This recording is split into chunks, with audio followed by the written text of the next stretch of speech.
Hey, Michael. Raz, we're back. Yeah, we're back. The Generalist. Yes. Yeah. So I'm Razko Kotler. Happy to be here again with Michael.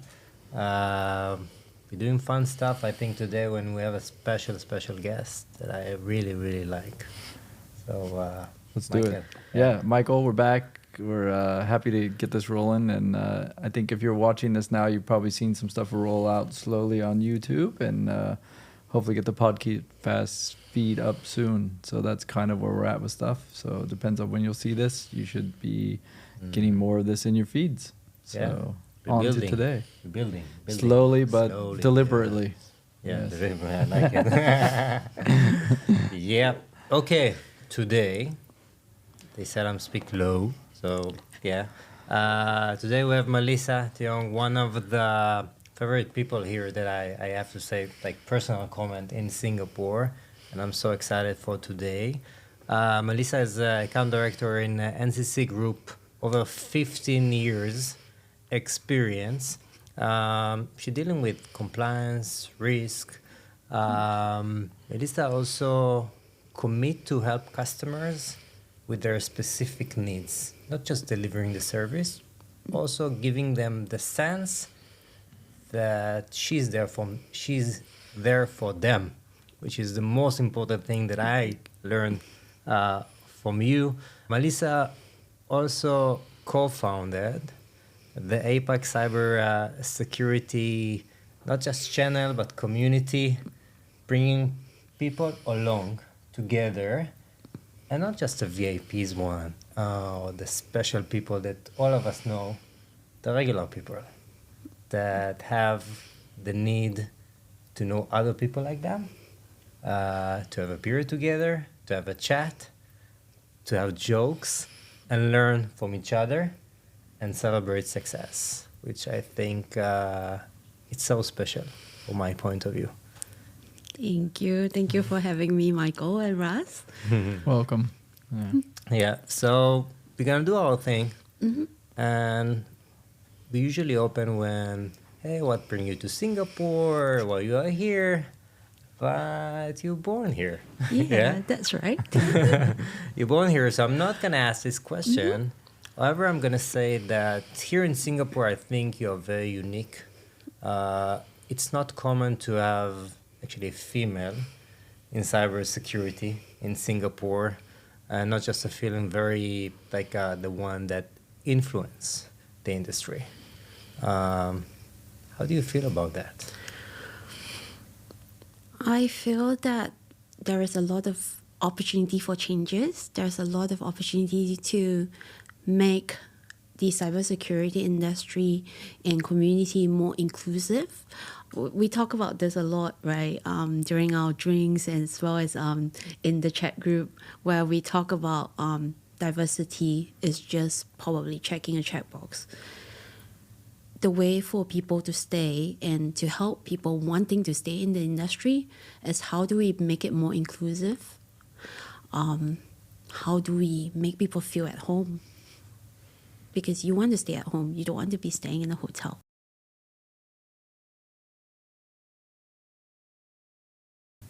Yeah. Yeah. Take us to the day that you said, I want to build a community. How take us to this day, or maybe the night. I know you also like nights. But what led you to take this decision, and especially here in Singapore? So the drinks that we typically do wasn't like an idea from me.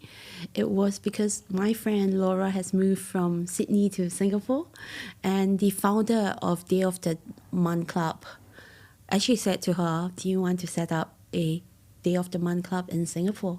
And that actually gave birth to the Third Thursday of the Month Club.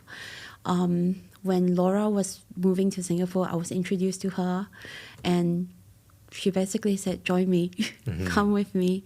And I thought it was such a great idea because in cybersecurity, you are extremely lonely. You do your work. You deliver what anybody wants you to do.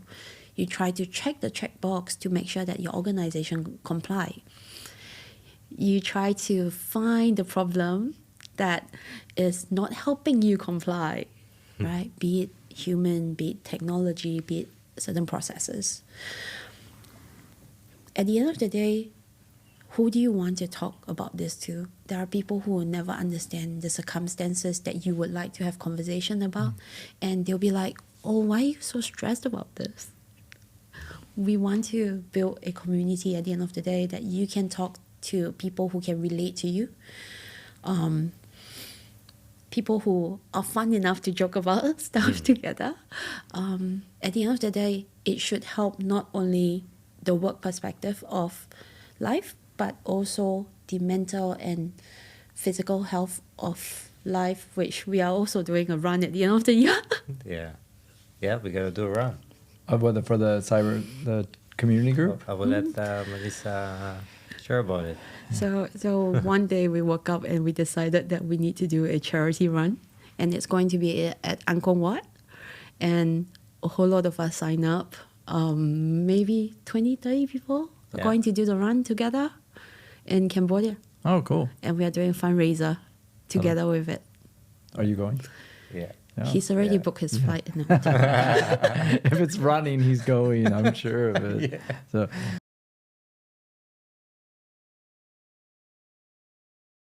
you touched a little bit on like you saw a need for like building more inclusive and diverse things. Like what's the report card there? How's that going? And do you think over time it's improved? And what would you keep trying to make better? So when we first started the community, it's probably just Laura and I as females. Yeah. And you've got a whole bunch of male. Yeah. But we are seeing increase in females, increase in our LGBTQ community. Yeah. People are learning about this, and they have reached out to us saying that I want to come. Yeah. Can I join the community? It's open for everybody. Everyone's allowed to join us. There is no, oh, you are so and so, so you cannot join us. You work for XYZ company, you're not allowed to join us. Everyone's allowed, and everyone's welcome. Yeah, that's great. It's good progress. Yeah. So if you look over the periphery of your career, you've done a lot of different things over a long time, and it's all been about security and stuff like that. One of the things we like to ask people that come through and talk about security is it getting better?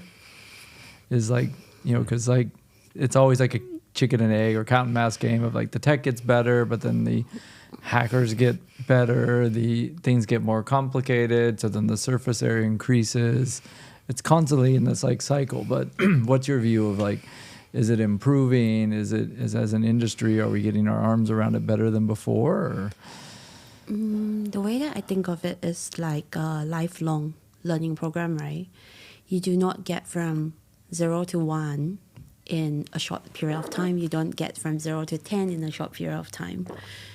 We definitely see progresses. We see people being more aware, though we are always careless creatures. We will accidentally click on something and accidentally do something that's wrong, but we are encouraging at the same time employees or even colleagues that if you think you've clicked something wrong, reach out and say, I might have done something wrong. Can I get someone to help remediate it? The initial problem in cybersecurity might start with, I don't even know that that's wrong. You don't know what you don't know. Mm-hmm. But we have moved on to step 1 where we know it's wrong. We know something happened. We're not sure. Can you help us check? So I think all in all, over the years, it did progress. Whether it is where we want it to be, it might not be. But progress is always good. And we celebrate little milestones and little progresses.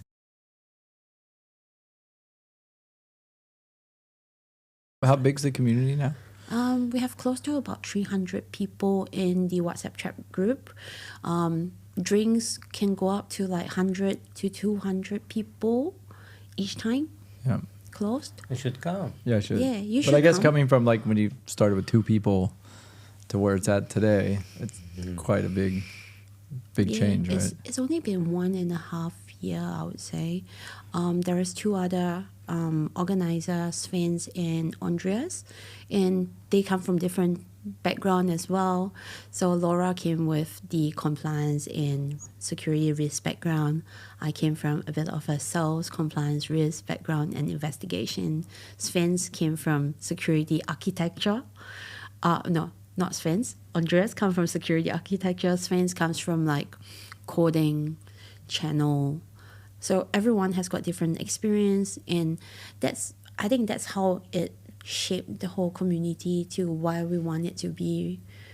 And we see more groups in the chat now saying, I want to do a blue team chat. I want to have a little group. I want to run a little group. Can I run the little group myself? And I'm like, yeah, sure. Go for it. Go yeah. on. No, but that's impressive growth, and it's good to see it. For our audience, not all of us, all of them know what it's a blue team. It's a blue team. People will think like blue as Blue color. Yeah, but Like the Smurfs? Yeah, the Smurf or whatever ambulance or whatever.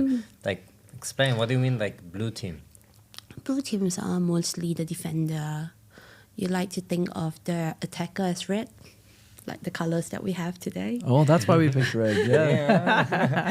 For the spoiler. Yeah, so there's attackers and there's always defender. Defender of different sorts are part of the blue team. Got it. Actually, I learned something new. See? We want to learn every day. I like it. Yeah. And now we spoke about the community, we spoke about the diversity, we spoke about Singapore and different people. But I want to get into Melissa. What's your motivation?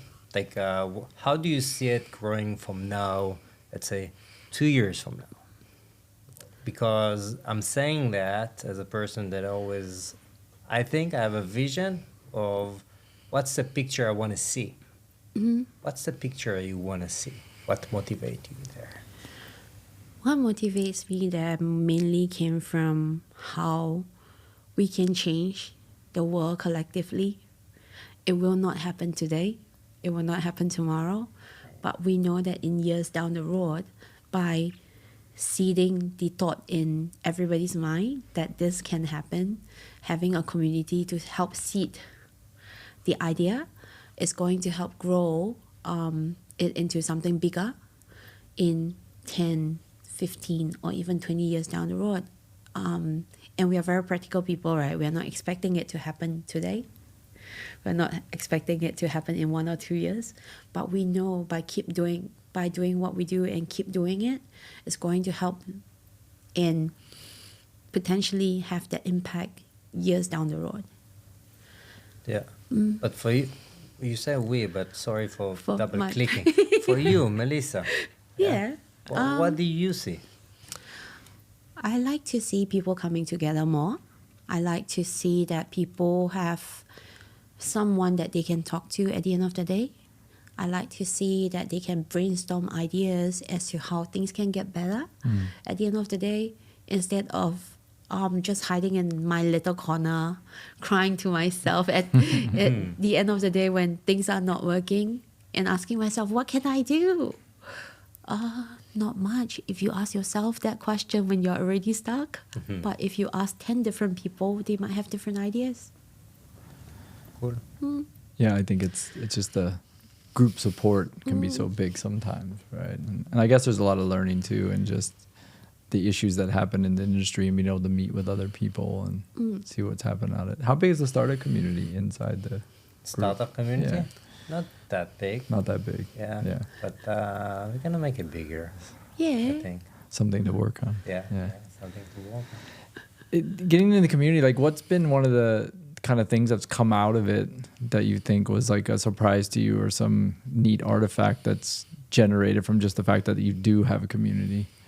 Very randomly, we do have a lot of barbecue coming up. It's always food or drinking, right? It's always food or drinks. Yeah. And then like we do have some random catch up that people are starting to say, can we have like a meet the Thursday of the month? Can we catch up more often? And I was like, great. Maybe, you know what? We should even set up like a restaurant or a pub for ourselves just so that we could do it. Like Capture the together. revenue. Yeah. Yeah. And we'll do it like, this is the place where, this is where you know where you can find us. Yeah.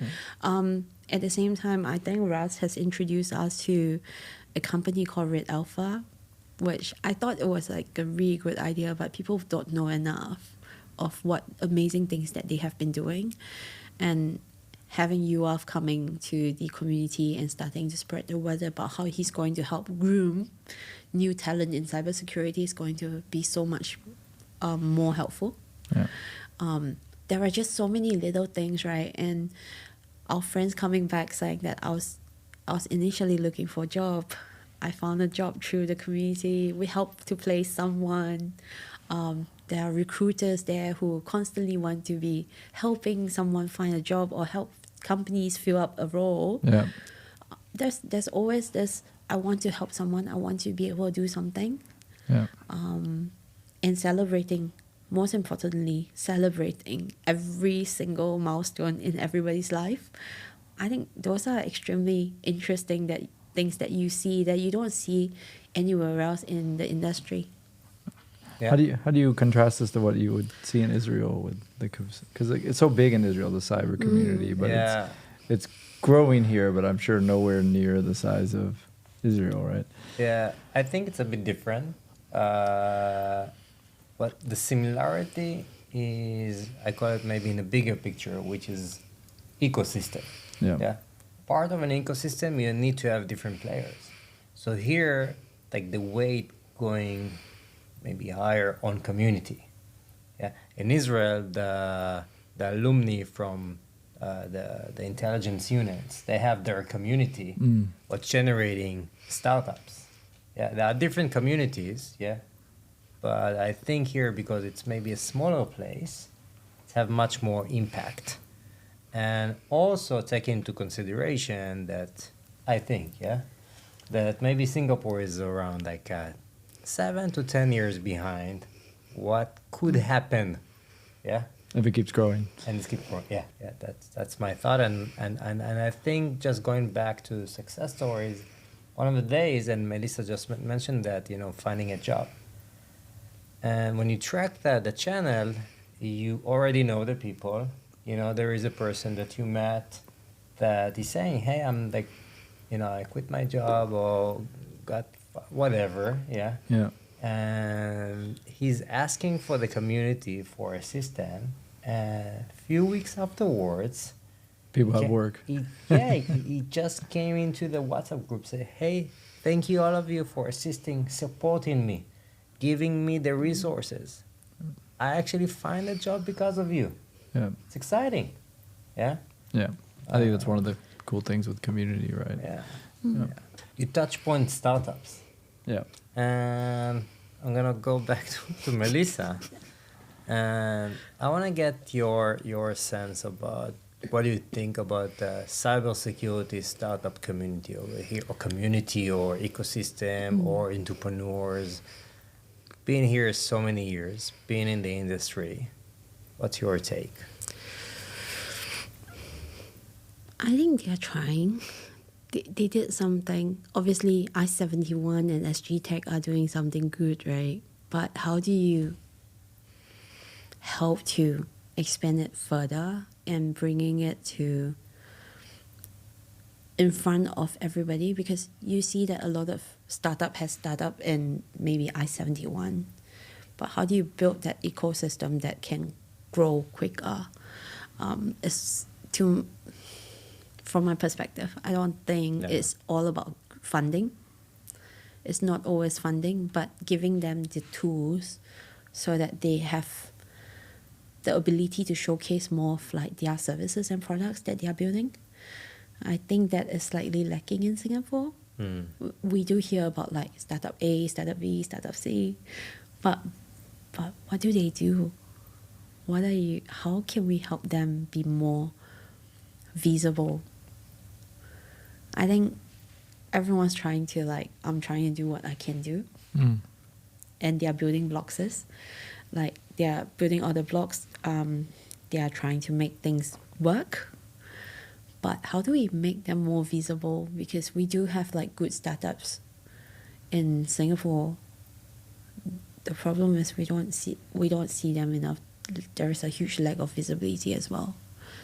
So you think it's the marketing perspective, if not the funding? Like is it the product perspective? It's like, Because yeah. because to start marketing or to start the initial part about marketing is not just spending $1 million advertising.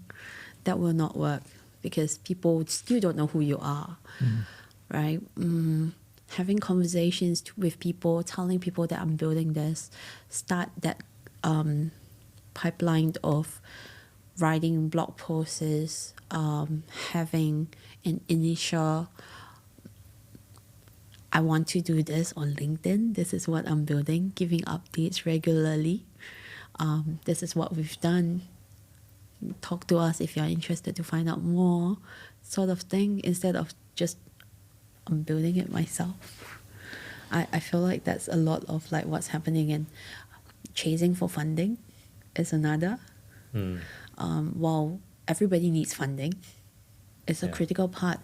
But if people don't know what you're doing, how would they come to you? How do you create that awareness? It goes back to awareness as well, right? How do you create that awareness so that people actually know that you're doing something?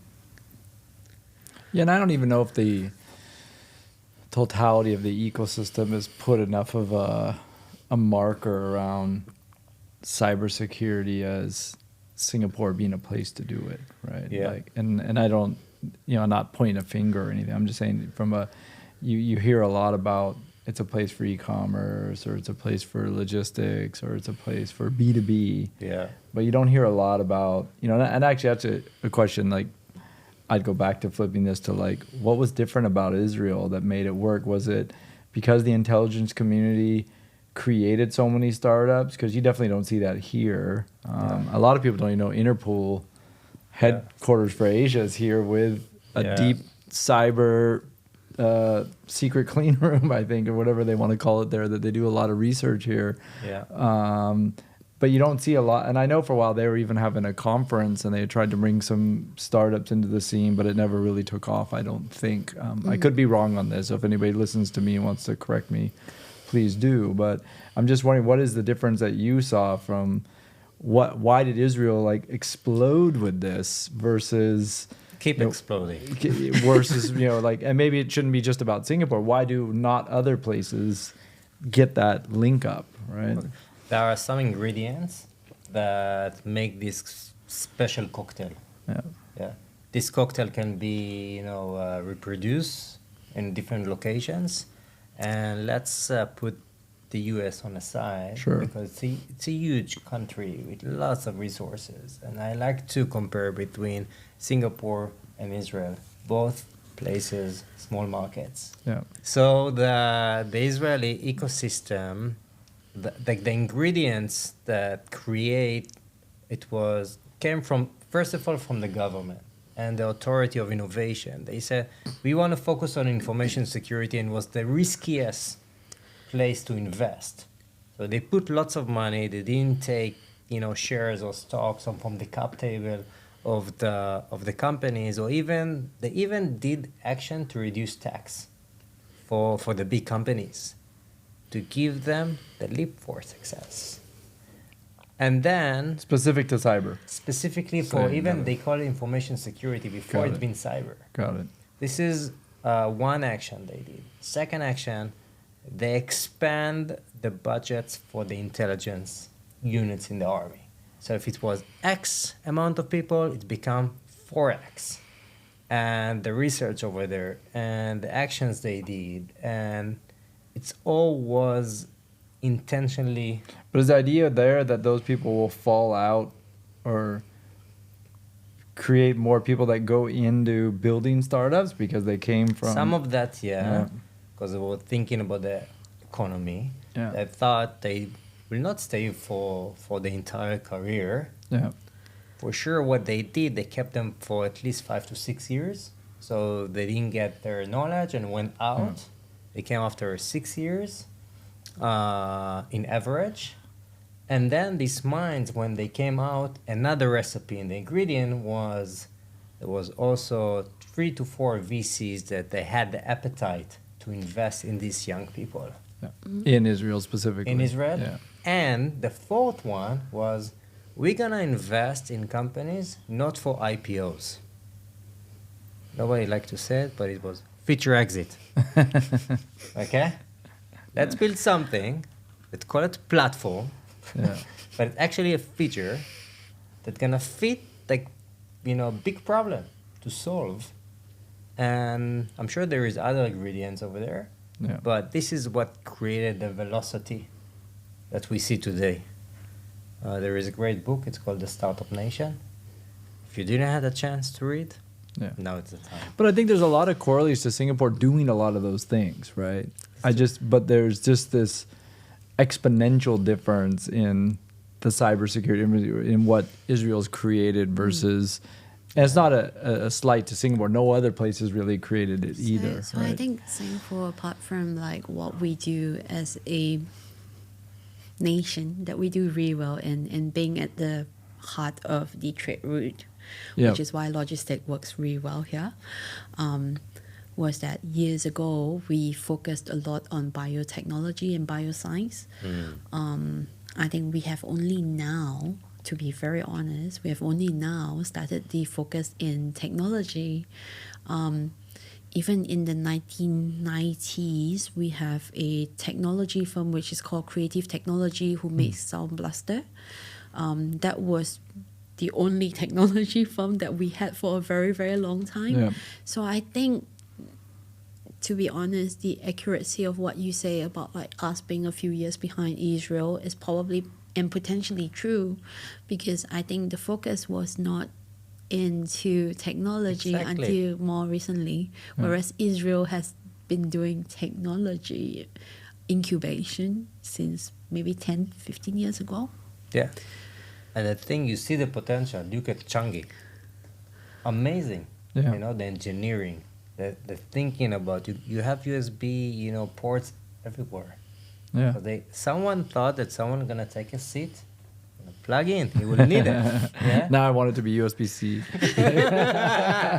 I'm like, it's A, come on. The theme for this podcast, so we're kind of springing this on you in the sense of like, we're called the Generalists, right? But one of the things we think a lot about is just this notion of, if you would say your specialty is cybersecurity, but maybe not. But there's this notion of like being a generalist and kind of how that's helped you navigate a career doing different things. Can you speak a little bit to that for you personally and kind of how it factors into how you work and even live? Yeah, so my background, as what Ras was sharing, right? I actually started my career in pre-employment screening, so I could do pre-employment background checks. I could run a person's background end to hand myself. And how that actually translate into like cybersecurity, and how do I actually move into that cybersecurity career? I believe it's a lot to do with common sense, because everything to me is translatable, and I can move what I've learned in terms of pre-employment screening, the logic behind something went wrong, this doesn't add up, to, oops, I need to be able to flag this to my client. My team needs to be able to flag this to my client in cybersecurity.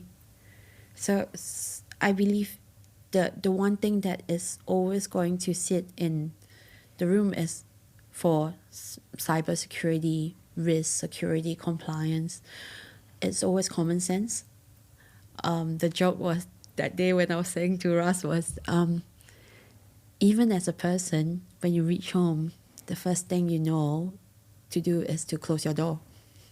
You don't leave it open and walk away, right? So you lock your computer when you're not with it. Hopefully. You lock your phone when you're not using it. Again, hopefully. You don't leave your wallet hanging around. Well, you do in Singapore to chope seats, right? I was going to say, I choke with my phone still. But Yeah. So in everywhere else in the world, that's not common. yeah.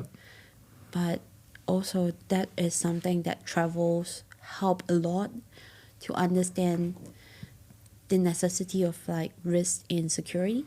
It comes hand in hand. Understanding risk and knowing risk helps you to be more secure. And that translates from the various part of my career into what I'm doing today. Nice. Yeah. It's a good way of explaining that.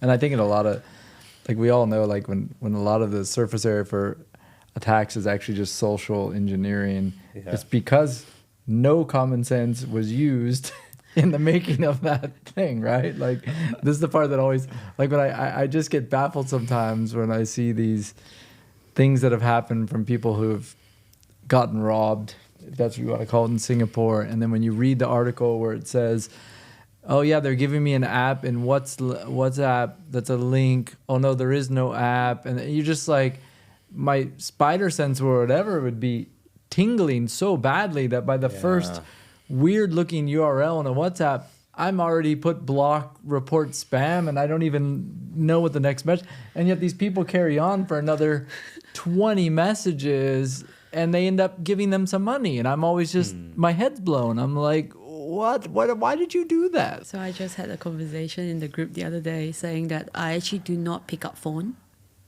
calls, or my phone calls does not get through to my phone if you are not a safe contact. Just because you know it's probably nothing, right? Half the time it's scam. If it's urgent enough, the person will call more than once, and I'll call back. Yeah. And if the person do not do that, it's a scam. It's not important, so let's not deal with it. It's a good tip. Yeah. It's a good tip. But there's so many for basics everyone. like this that are just broken all the time, right? Yeah. Had actually an issue this morning. One of the company that I'm advising to, the CEO write me an email, say, hey, good morning, Raz. In the subject, you see his name, yeah? And he said, when you're free, please don't text me, email me. He never saying that. So I know, like right away, I take a screenshot. I'm sending him in WhatsApp. I said, I liked your new identity. So he got hacked himself, or just someone spoofing him? It's like when you open it, you see it's a different email. Oh, okay, got it. Yeah. I just, click on to see what's the source of the email. Easy, it's an easy step. Yeah. I took a screenshot, I sent it to him, and I said, I like your new identity. Yeah. It's like, how come it's happening? Like, man, we are in 2024. It's easy to happen. Yeah, it's so common. Yeah, scary. Yeah. Okay, we're in a point that we are now asking the question that we ask any guest that we have. And everybody. And everyone. Yeah, not just anyone. Everyone. Yeah. So the question is, if you would go back, and tell your 20 years old, what would it be? Make a lot of mistakes, learn from it, and just basically go with what you feel. Go with your gut feel, right? Again, your spider sense. What is wrong and what is right, because what we've learned in school are basically just a marker for you to say that you've done well or you've not, but it meant nothing. At the end of the day, what helps you in real life is making all the mistakes in life, and that builds up your list of gut feeling, common sense, and everything. Because if you don't make mistakes when you're younger, you start making mistakes when you're older. Which has got a lot more consequences. Yeah. So you'd be giving yourself permission to experiment, take more risks, because that's the time to do it. And be silly. Yeah. Silly's good. Yeah, silly is good. I like My that. 5-year-old reminds me to be silly all the time. I'm too serious. Yeah, that's good advice.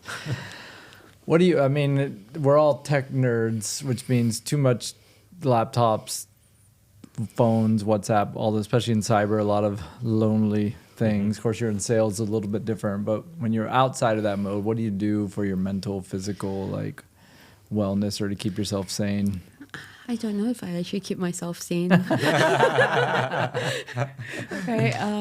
today. Yeah. So I'm also studying at the site, so I'm doing my MBA. Last weekend, I did 2 exams.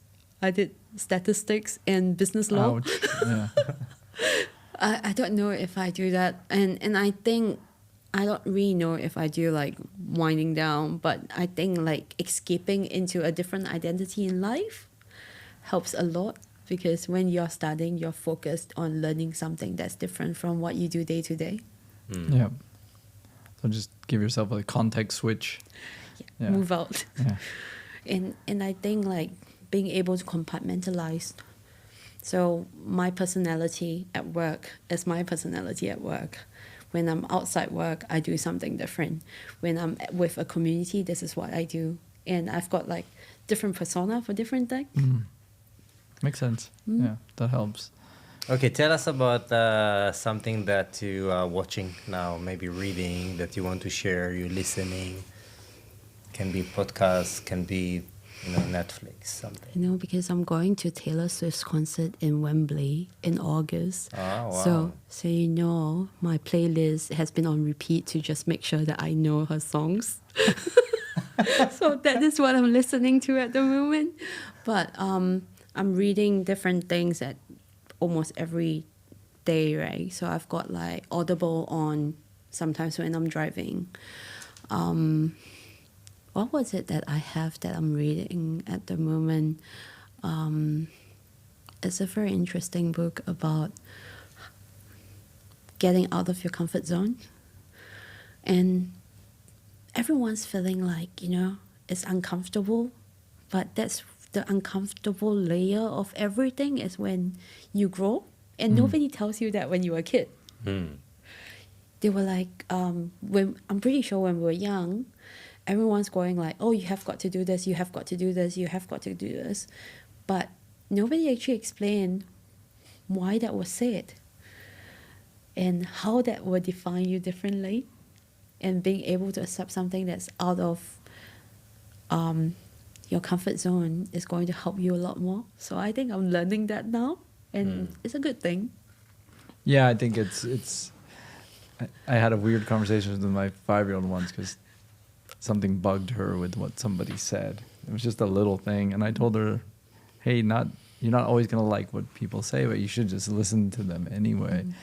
And she said something funny like, "Yeah, I can pretend that I'm listening, but I don't care what they say." I said, "Well, that's wisdom." I go that might actually That's very wise. that might actually work, right? But, that's very, very wise. I think you're right. Like we're almost always creating comfort for our kids versus the flip side of like let them be uncomfortable. There's probably a learning experience in there. So that's but I love how your 5-year-old is, because that's the opposite of how I had a conversation with my mom probably when I was 5.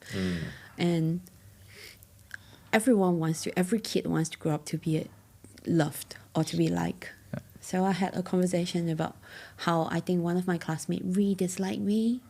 My mom said, you cannot please everyone. Yeah. I was like, okay. Different generations. Yeah. Definitely. Awesome. Well, it's great having you on. Thank you for this. And we'll definitely probably have to get some of the links to the community stuff in the show notes and stuff like that. And then I should definitely try to come to one of the drinks. Yeah, you should. You should. Yeah. I think we'd love to have you around. Yeah, it'd be fun. Awesome. Thank you for coming. Thank you for having me. Yeah, it was lovely. It was a lot of fun. Thank you. Thank you.